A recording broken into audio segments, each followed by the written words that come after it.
The sun dipped below the horizon, casting long shadows across Beverly Hills. This is the story of the Menendez brothers, Lyle and Erik, and the brutal murder of their parents. August 20th, 1989, a date etched in the annals of true crime. On this night, gunshots shattered the tranquility of the Menendez family mansion. José and Kitty Menendez, a seemingly successful and happy couple, were found dead.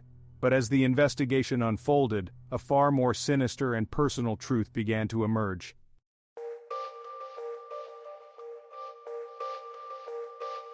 Behind the manicured lawns and the gleaming facade of wealth lay a family harboring dark secrets. José Menendez, a Cuban immigrant, had risen from poverty to become a self-made millionaire. His wife, Mary Louise Kitty Anderson, was a former beauty queen, her life seemingly dedicated to maintaining their image of success. Their sons, Lyle and Erik, were seemingly living the privileged life. But behind the smiles and the outward appearances, a toxic dynamic festered within the walls of the Menendez mansion. The perfect family portrait was about to be ripped apart, revealing the ugliness that lay beneath.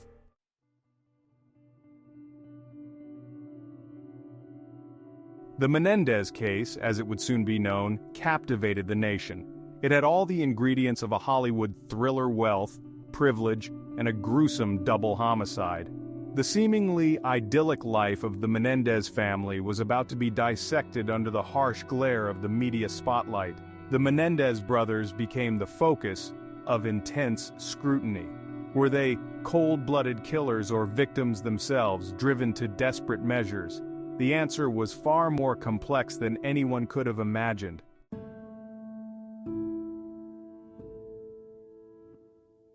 Lyle and Erik Menendez lived a life most could only dream of. Their home, a sprawling mansion in Calabasas, California, was a testament to their parents' success. But behind the gilded bars of their golden cage, a darker reality festered.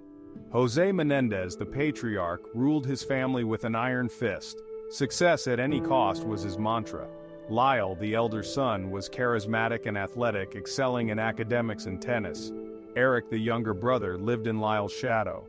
The pressure to succeed weighed heavily on both brothers, but it was Erik who seemed to bear the brunt of their father's disappointment.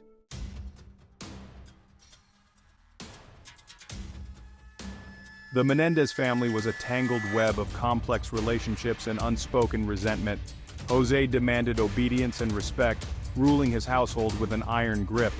Kitty, once vibrant, had become increasingly dependent on her husband. Lyle, caught between his parents' expectations and his own ambitions, struggled to find his footing. Erik, sensitive and introverted, withdrew further into himself. He sought solace in music and writing, expressing his pain and frustration through creative outlets.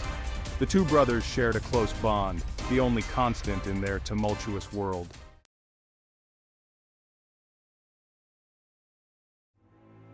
Beneath the veneer of wealth and privilege, a sinister secret festered within the Menendez family. Whispers of abuse, long suppressed, began to surface. Lyle and Erik harbored a deep and disturbing secret, one that would shake the very foundation of their seemingly perfect lives. Lyle, always the protector, tried to shield Erik from their father's advances, but the abuse took its toll on both brothers, leaving them emotionally scarred and deeply traumatized.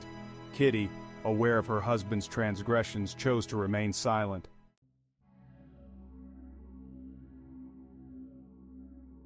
As the whispers of abuse grew louder within the Menendez household, so too did the seeds of rebellion in the hearts of Lyle and Erik. The brothers, once obedient, began to foster a deep-seated resentment. Lyle, the elder brother, was the first to outwardly challenge his father's authority. His rebellious nature manifested in increasingly defiant behaviors. Erik followed suit, though his acts were more subtle, hidden behind a veneer of compliance. The brothers' relationship with their parents deteriorated further as they began to distance themselves emotionally. They found solace in each other, their bond strengthening in the face of their shared trauma. The seeds of rebellion had been sown, and it was only a matter of time before they would take drastic action.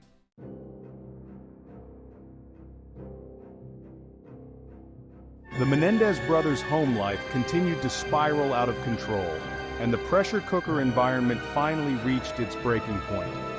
The summer of 1989 was particularly tense, with explosive arguments becoming a daily occurrence. José's abuse became more overt, and his expectations even more unreasonable. Kitty, increasingly withdrawn, seemed unable or unwilling to intervene. One particularly heated argument in July marked a turning point. José's threats were more severe, his temper more volatile. The brothers realized that they had only two choices: continue to endure the abuse or take drastic measures to end it. The plan to kill their parents began to take shape, born out of desperation and a desire to reclaim their lives.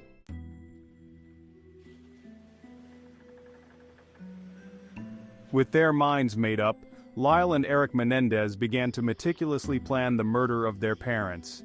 They knew it had to be done quickly and efficiently, leaving no room for second thoughts. The brothers purchased shotguns from a local sporting goods store, using fake IDs to avoid detection. They practiced shooting at a remote location, ensuring they could handle the weapons with precision. Each step they took was a step closer to the point of no return. The anticipation was agonizing, but they kept their resolve. The plan was in motion and there was no turning back.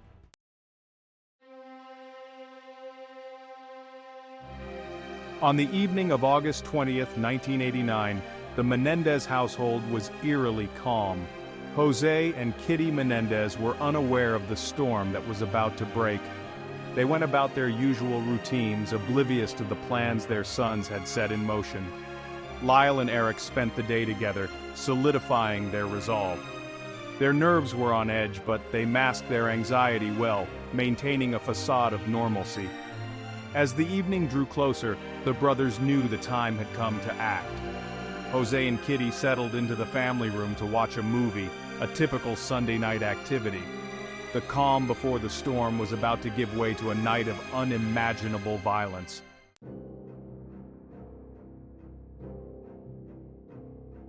The clock struck 10 as Lyle and Erik Menendez crept down the hallway towards the family room, their hearts pounding in unison. José and Kitty Menendez were engrossed in their movie, unaware of the impending danger. The sound of the television masked the soft footsteps of their sons as they entered the room. Lyle and Erik raised their shotguns, their hands trembling with a mix of fear and determination. The first shot rang out, piercing the stillness of the night and striking José. Kitty screamed, her voice filled with terror and confusion. Lyle and Erik fired again and again, the deafening blasts echoing through the house. The execution was complete, but the consequences of their crime were only beginning to unfold.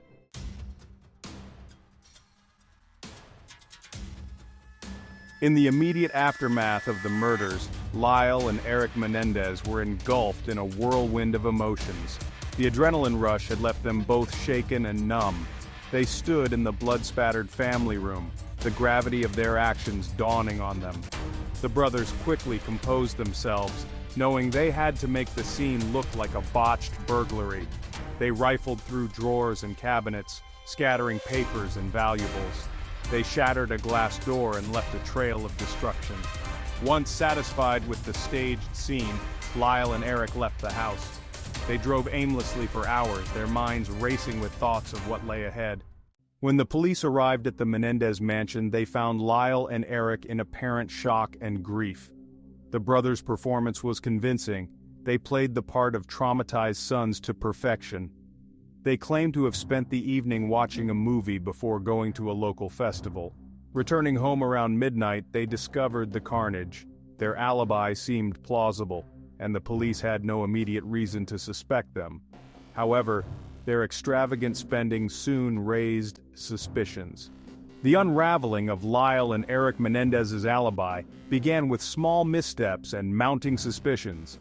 Their newfound wealth and carefree attitude did not go unnoticed. Police shifted focus from a botched burglary to the brothers' actions post-murders. Detectives noted inconsistencies in their statements and the staged burglary. The investigation intensified, putting Lyle and Erik under the microscope. A breakthrough came when Dr. Jerome Oziel revealed Erik's confessions. Dr. Oziel recorded these confessions and handed the tapes to the police. These recordings detailed the brothers' planning and execution of the crime. The media frenzy intensified, leading to a sensational trial. The Menendez brothers' attempts to evade justice were futile. As suspicions around Lyle and Erik Menendez grew, the police redoubled their efforts to uncover the truth. The initial theory of a botched burglary was quickly losing credibility. Detectives began to delve deeper into the brothers' lives. The investigation expanded in scope, leaving no stone unturned. Detective Les Zoller focused on the psychological aspects of the case. He noted the brothers' lack of genuine grief and their sudden lavish spending spree. These behaviors seemed inconsistent with those of individuals who had just lost their parents. The psychological profile suggested a more sinister motive. Detectives re-examined the crime scene, finding valuable items left untouched. This selective ransacking pointed towards a staged burglary. The precision of the murders suggested familiarity with firearms. The breakthrough came when Dr. José Oziel, Erik's psychologist, came forward. Dr. Oziel had recorded sessions in which Erik confessed to the murders. These tapes provided explicit details about the crime, implicating both brothers. The police now had concrete evidence, but they needed to tread carefully. The net was closing in on Lyle and Erik Menendez. With the confessions from Dr. Oziel's tapes, the police moved swiftly to arrest Lyle and Erik Menendez. On March 8, 1990, the authorities made their move. Lyle was arrested first at the family's Beverly Hills mansion. Erik returned voluntarily and was arrested at Los Angeles International Airport. The arrest sent shockwaves through their affluent community and the nation. The story of two privileged young men accused of murdering their parents fed the media frenzy. Reporters swarmed the courthouse and the Menendez mansion. The brothers were booked and charged with first-degree murder.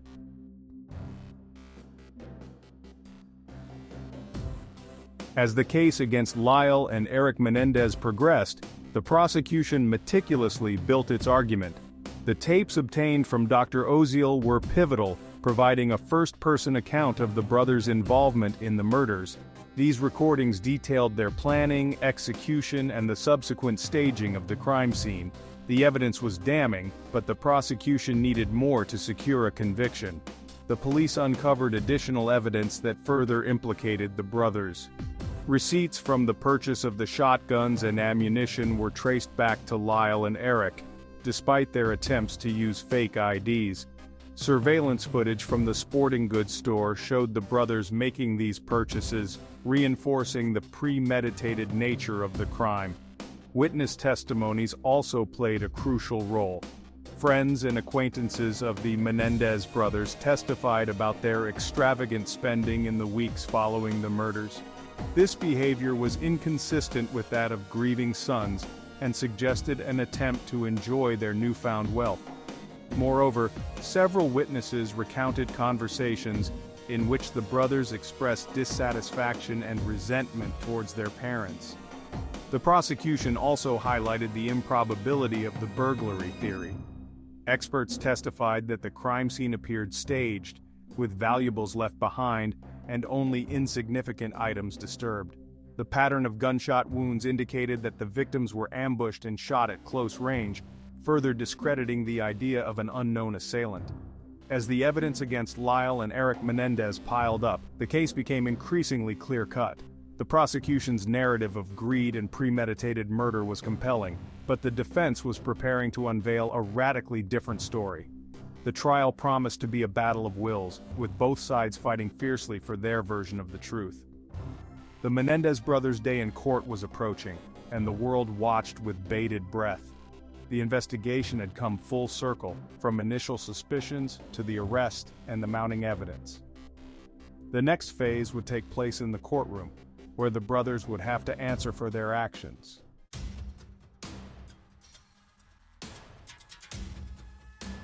As the trial of Lyle and Erik Menendez commenced, the defense team, led by Leslie Abramson, prepared to present a shocking narrative. Abramson, known for her fierce advocacy, aimed to save her clients from the death penalty. Her strategy portrayed the brothers as victims of severe abuse. The defense's opening statement set a highly emotional tone. Abramson outlined years of alleged abuse by their father, José Menendez. She argued the brothers acted out of desperation, not greed. Abramson painted a picture of a household ruled by fear and control. The defense called witnesses, including family friends and psychologists. Erik and Lyle recounted the abuse in graphic detail. Their heart-wrenching testimonies left the courtroom in stunned silence. Erik described incidents of sexual abuse, shocking the courtroom. Mental health experts testified about the psychological impact of long-term abuse. They explained how trauma could lead to a state of imminent danger. The concept of battered child syndrome was central to the defense's argument. Abramson aimed to humanize the brothers and shift focus to their brutal upbringing. She hoped the jury would see Lyle and Erik as damaged souls pushed to their breaking point. The courtroom became a battleground for competing narratives.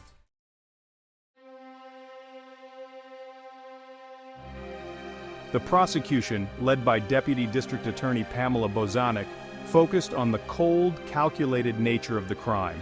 Lyle and Erik Menendez had murdered their parents out of greed and a desire to inherit their substantial fortune. Bozanic aimed to dismantle the defense's claims of abuse and present the brothers as manipulative and self-serving. She highlighted the premeditation involved in the murders. The meticulous planning, purchase of firearms, and staged burglary were evidence of a calculated crime. Receipts and surveillance footage showed the brothers at the sporting goods store. This painted a picture of two young men who had methodically plotted to kill their parents. Witnesses testified about the brothers' behavior following the murders. Friends described how Lyle and Erik began to spend extravagantly, purchasing luxury items and enjoying lavish vacations. This sudden shift in lifestyle suggested that the murders were financially motivated. Bozanic argued that the brothers' actions were driven by a desire to access their inheritance. The prosecution presented evidence that contradicted the brothers' testimonies. Bozanic questioned the credibility of the abuse allegations, pointing out inconsistencies. She argued that the claims were fabricated to garner sympathy and justify the murders. The prosecution challenged the psychological theories, suggesting the brothers were fully aware of their actions. Bozanic maintained that Lyle and Erik Menendez were motivated by greed and a desire for freedom. She urged the jury to focus on the facts and the calculated nature of the crime. The prosecution's argument was clear. The Menendez brothers had committed a heinous act of premeditated murder. The trial of Lyle and Erik Menendez was a media sensation, with the courtroom often filled to capacity. As the trial drew to a close, the nation was gripped by anticipation. The jury deliberated for days, weighing emotional testimonies against factual evidence. On January 13, 1994, the jury reached a decision. Lyle and Erik Menendez were found guilty of first-degree murder and conspiracy to commit murder. The courtroom erupted in a mix of reactions. The jury ultimately sentenced them to life in prison without parole. The public reaction to the verdict was mixed. The case sparked widespread debate about domestic violence and mental health. The trial was a cultural phenomenon that captivated the nation.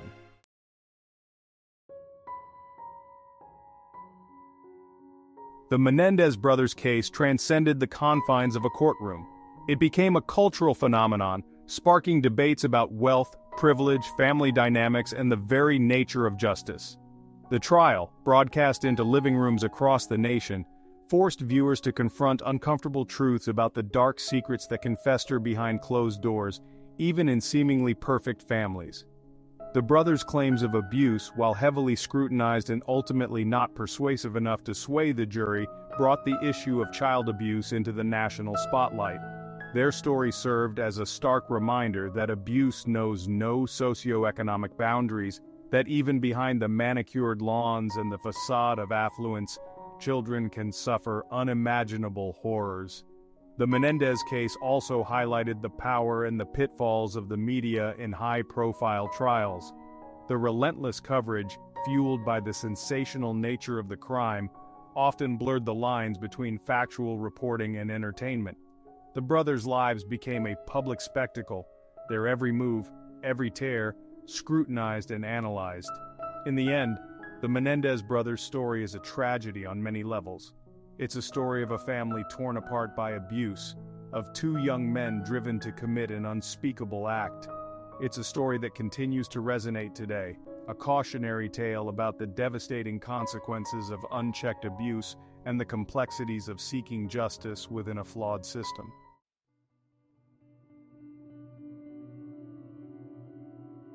Even after the guilty verdict, the Menendez brothers' case generates debate and speculation. Unanswered questions linger, fueling public fascination with true crime. Did Lyle and Erik act out of fear, or was it greed? The jury rejected their self-defense claims, but debate continues. The role of mental health remains contentious. The prosecution argued the brothers were fully aware of their actions. The Menendez case, like a puzzle, continues to intrigue and unsettle.